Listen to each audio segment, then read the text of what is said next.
شام میں لڑنے والے دہشت گردوں، یہاں پر ارہاب لفظ لکھا ہوا ہے، ان کو وہاں کی شہریت دی جا رہی ہے یا دینے کا اعلان کیا گیا ہے. ٹھیک ہے، اب یہ جو مضمون ہے میں نے آپ کو کہا کہ العربیہ نیوز میں ہے، اور یہ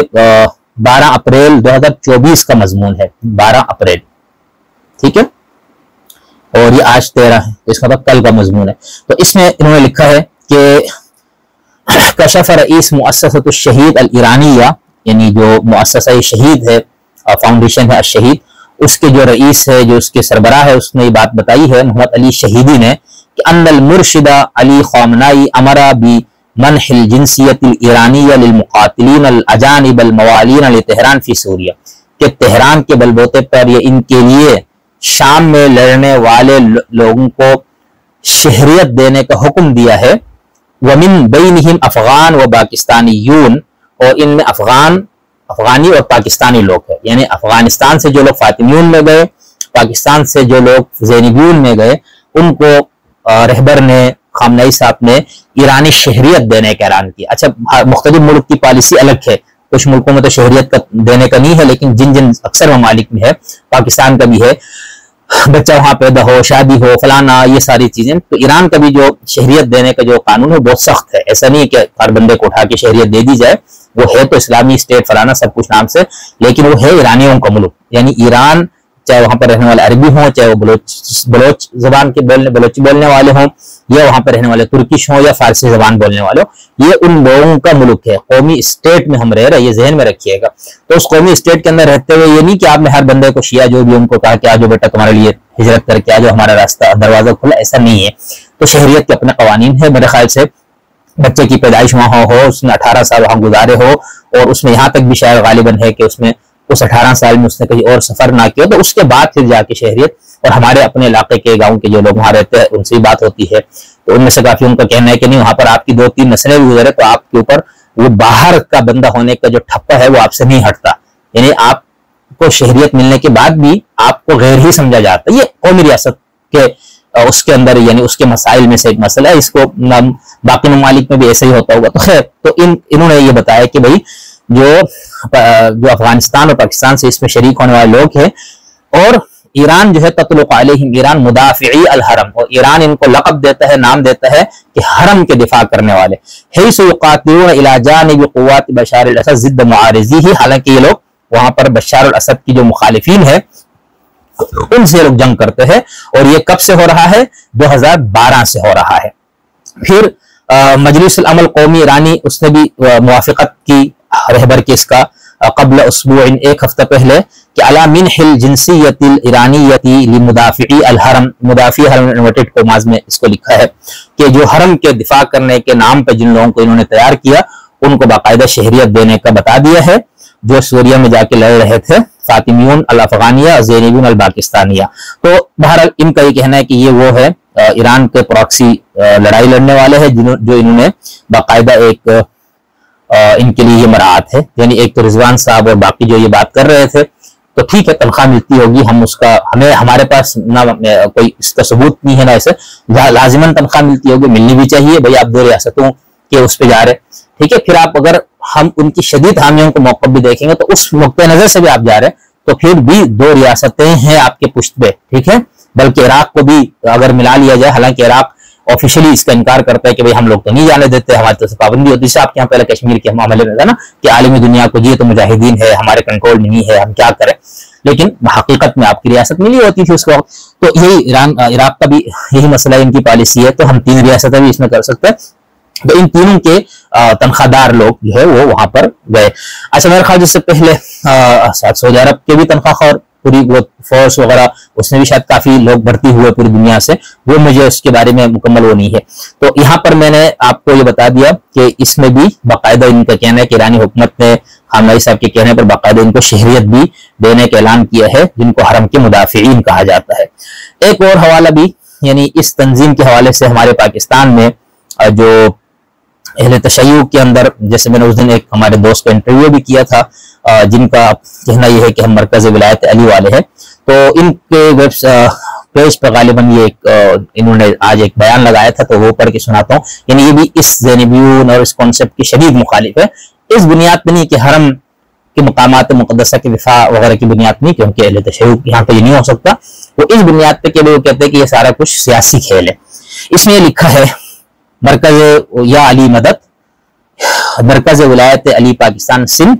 باطل ولی فقیہ کے ایجنٹوں کے جانب سے سادہ لوح پاکستانی شیعہ اثنا عشری مومنین و عزاداران کو دفاع حرم مطہر کا جھانسا دے کر اپنی اسٹریٹجک جنگ کا شکار بنانے والے اور اس میں حصہ لے کر جنگجو بنانے اور تیار کرنے والے گروپس کو اب پاکستان نے بھی کل عدم قرار دینا شروع کر دیا ہے۔ پاکستانی اثنا عشری مومنین و عزاداران کی واحد نمائندہ تنظیم مرکز ولایت علی پاکستان سندھ کب سے یہ گزارش کرتی آ رہی ہے کہ اپنے عقائد مضبوط رکھیں اور مذہب کے نام پر اب دھوکہ کھانا بند کریں، تحفظ حرمین کے نام پر باطل ولی فقیہ کی حکومت کی ذاتی جنگوں کا حصہ بننے سے خود کو بھی بچائیں اور اپنے اولاد اور نوجوانوں کو بھی بچائیں۔ اور ریاست پاکستان کے ضامن اداروں سے بھی درخواست ہے کہ مزید اس طرح کے ہر گروہ، ہر مدرسے، ہر ادارے اور ہر غیر ملکی فنڈڈ ایجنٹ، چاہے وہ کوئی مولوی ہو، سیاستدان ہو یا کوئی سرکاری افسر، کی سخت سے سخت نگرانی کی جائے اور ان کے خلاف مکمل قانونی چارہ جوئی کر کے کیفر کردار تک پہنچایا جائے۔ اب یہ جن لوگوں کا موقف ہے جنہوں نے یہ بات لکھی، مثلاً یہ شیعہ ہیں اور یہ کہتے ہیں حقیقی شیعہ ہم ہی ہیں، ٹھیک ہے، یہ ولی فقیہ اور یہ سارے لوگ باطل ہے اور اسلام تشیع کے اندر جو ہے نا وہ انہوں نے بدعت کا اس میں اضافہ کیا یا بدعت کو داخل کیا ہے۔ یہ ایک پورا ایک علمی بحث ہے، ہم اس پہ کرتے رہے ہیں، آئندہ بھی ہم اس پر گفتگو کرتے رہیں گے۔ تو کہنے کا مطلب یہ ہے کہ انہوں نے بہت شدید الفاظ کے ساتھ اس چیز کو جس انداز سے بیان کیا وہ آپ دیکھ لیجیے گا، ٹھیک ہے۔ اب میں یہاں پر ایک جس کو میں معتدل نقطہ نظر کہتا ہوں وہ بیان کرتا ہوں، پھر میں اس گفتگو کو یہاں روک کے اس کا اگلا جو حصہ ہے پارٹ 2 اس میں پھر میں اس کے شدید حامیوں کا موقف بھی دوں گا اور اس موقف کے ساتھ ساتھ ان کی بنیادیں بھی، مذہبی استدلالات بھی دوں گا، وہ کس بنیاد پہ انہوں نے یہ سارا کچھ کیا۔ یہ میرے سامنے ایک مضمون کھلا ہے، یہ ہمارے بہت عزیز دوست محترم شوزب عسکری صاحب حفظ اللہ تعالیٰ کا یہ مضمون ہے، بہت صاحب علم، صاحب معرفت، صاحب مطالعہ شخصیت ہے اور راولپنڈی میں جنا وومن کالج میں غالباً مطالعہ پاکستان کے آپ پروفیسر ہیں۔ آپ کی زوجہ جو ہے محترمہ سہرش صاحبہ، وہ ماشاءاللہ سے امریکہ سے پڑھ کے آئی ہوئی ہے اور ادھر ایک اپنے ایک اسکول چلاتی ہے، ایک فلاحی اسکول فریضہ کے نام سے اسلام آباد میں خدمت خلق سے سرشار ہے، دونوں میاں بیوی۔ تو شوزہ صاحب خود مسلکن شیعہ اثنا عشری ہے، آیت اللہ العظمہ محمد حسین ڈھکو صاحب کے بہت قریب ان کا تعلق ہے، ان کے والد صاحب کا، ان کے پورے خاندان کا۔ ان کا ایک مضمون ہے جو آج سے 8-9 سال پہلے یہ مضمون شائع ہوا تھا، کوئی ویب سائٹ، کوئی غالباً لالٹین کے نام سے، اب وہ نہیں دستیاب، لیکن میں نے ان سے درخواست کی تو انہوں نے وہ مضمون مجھے پرسنلی آج بھیجا، تو اس سے میں آپ کو کچھ پڑھ کے سناتا ہوں۔ میں ان سے درخواست کروں گا کہ اس کو دوبارہ پبلش کرے۔ تو یہ انہوں نے اس وقت یہ بات لکھی، تھوڑا سا طویل ہے لیکن میں آپ کو پورا پڑھ کے سناتا ہوں تاکہ ہر ایک زاویے سے آپ کے سامنے تمام جہات آپ کے سامنے آ جائے۔ شوزب صاحب کے مضمون کا عنوان ہے پاکستان پر شام کی جنگ کے خون آشام سائے۔ لکھتے ہیں، ہفتہ بھر پہلے آدھی رات کے لگ بھگ جرمن خبر رساں ادارے کی جانب سے ایک تحقیقی مضمون شائع ہوا جس میں ایرانی پاسداران کی جانب سے شام کی لڑائی میں پاکستان سے اہل تشیع کو کے بھیجے جانے کی تفصیلات درج تھیں۔ امتیاز احمد صاحب نے اس تحریر کو بہت تلاش و تحقیق کے ذریعے مکمل کیا تھا۔ بتایا گیا تھا کہ اس سارے معاملے کو ایرانی پشت پناہی حاصل ہے اور جو افراد پاکستان سے گئے ہیں ان میں پارا چنار کے رہائشیوں کی تعداد زیادہ ہے۔ اسی وقت یہ اندازہ تو کیا ہی گیا تھا کہ اس خبر کا رد عمل پارا چنار پر حملے کی صورت میں ظاہر ہوگا اور حالیہ دھماکہ یہ اندیشہ درست کر گیا۔ پاکستان میں منظم دہشت گردی کی تاریخ زیادہ پرانی نہیں ہے اور اس کی جڑیں سوویت افغان جنگ اور ایران میں شیعہ اسلامی انقلاب میں پیوست ہیں۔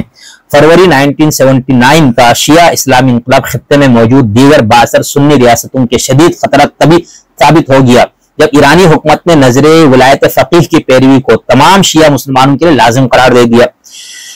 ہم نے اپنے انقلاب ایران کے حوالے سے پورے ایک مفصل گفتگو کی ہوئی، اس کو آپ دیکھ لیں، ایک انشاءاللہ کتاب بھی ہمارے اس پہ تیار ہونی ہے تو اس میں ہم پورا دیں گے، پس منظر، پیش منظر، مال ہوا مال ہے، سب کچھ، ٹھیک ہے۔ تو یہاں پر پھر ایکسپورٹ کرنے کا پورا تصور، پھر کیا ہوا، سارا نظریہ کیا تھا، بنیادیں کیا تھی، مذہبی بیسس کیا انہوں نے اس چیز کی بنائی۔ تو شوزب صاحب نے یہاں پر جو بات لکھی آگے، ایک سیاسی نظریہ ضرورت کو جب مذہب و مسلک کا تحفظ میسر آیا اور اس کو حکومتی آشیرواد ملا تو عوام کی کثیر تعداد اسے الہی نام سمجھنے لگی۔ رفتہ رفتہ ایران کے بااثر مذہبی دانشور مرتضی مطہری کی تحریریں اثر کرتی گئیں اور انقلاب کے لیے فکری بنیادیں طے کرنے والے ڈاکٹر علی شریعتی کی علمی فکر پس منظر پہنچ گئی، پس منظر میں چلی گئی۔ وہ یہ بہت اہم بات ہے، یہ صحیح ہے۔ یہاں تک کہ جب انقلاب کے بعد شریعتی صاحب کی برسی بھی منانے کی کوشش کی تو مولویوں نے اس کو بھی رکھنا ڈال کے نہیں منانے دیا۔ خیر، خوش قسمتی یا شومی قسمت 8 سال تک جاری رہنے والی ایران عراق جنگ کے خاتمے پر ایرانی حکومت کی انقلابی شکل کے برقرار رہنے نے مشرقی وسطی کے عام شیعہ مسلمان پر بہت گہرا اثر چھوڑا اور ایران سے باہر رہنے والے شیعہ مسلمانوں نے اپنے شناختی تحفظ کے لیے ایران سے خاص طرح کی روحانی وابستگی کو جوڑ لیا۔ ایرانی حکومت نے بھی باہیں پھیلا کر ان توقعات کا خیر مقدم کیا۔ سوویت افغان جنگ کے نتیجے پر پھیلائے ہوئے سعودی عرب کے لیے خطے میں بدلتی ہوئی یہ صورت کسی طرح قابل قبول نہیں تھی اور یوں خطے میں باقاعدہ سنی شیعہ سیاسی تنازع سر اٹھانے لگا، جو پہلے صرف عربوں اور ایرانیوں کی روایتی نسلی اور مسلکی اختلاف تک محدود تھا۔ 1990 کی دہائی کے آغاز میں لبنان پر اسرائیلی قبضے کے خلاف حزب اللہ کی بڑھتی ہوئی کامیابیوں نے مشرقی وسطی کے مستقبل کی تصویر اس وقت واضح کرنی شروع کر دی تھی جب امریکی قیادت میں عالمی اتحاد نے کویت کو آزاد کروانے کے لیے ایران کے مضبوط مخالف صدام حسین پر کاٹ دیے تھے۔ یہ منظر تو واضح ہو چلا تھا کہ جل یا بدر صدام کی رخصتی کے بعد ایران عراق اور شام کے رستے لبنان میں ایک مضبوط تصویراتی گڑھ قائم کر لے گا۔ پوری پیچھے سے تاریخ بتا رہی ہے، اور اس طرح اسرائیل کو واضح طور پر دھمکانے سے وہ مشرق وسطی کے مسلمانوں کا سپاہ سالار بن کر بیٹھے گا۔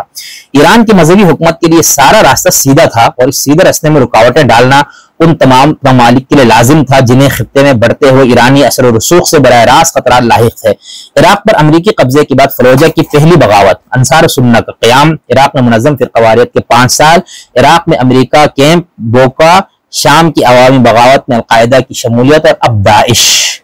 بین ریاستی تعلقات کسی سماج میں قائم انفرادی یا اجتماعی تعلقات کی طرح تو ہوتے نہیں ہیں کہ اخلاقی پابندیوں کا ملحوظ رکھا جائے۔ محدود وسائل پر ریاستوں کے باہم دست و گریبان کا تعلق میں حق پر وہی ہے جو آخرش کار فاتی ہو۔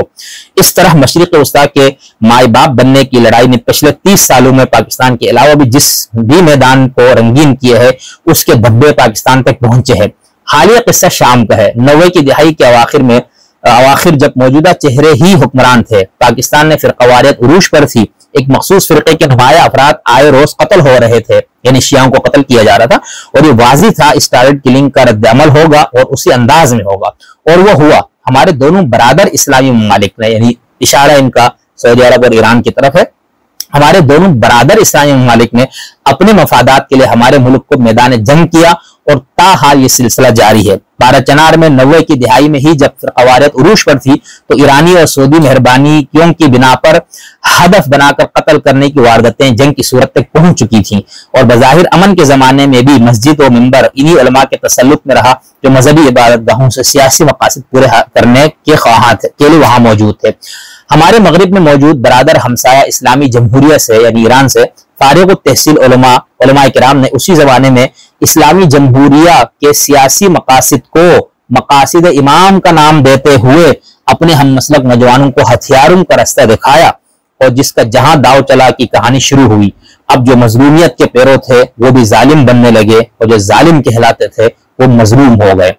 ریاض اور جدت سے نوجوان بھرتی ہو کر شام لڑنے جا رہے ہیں، یعنی یہ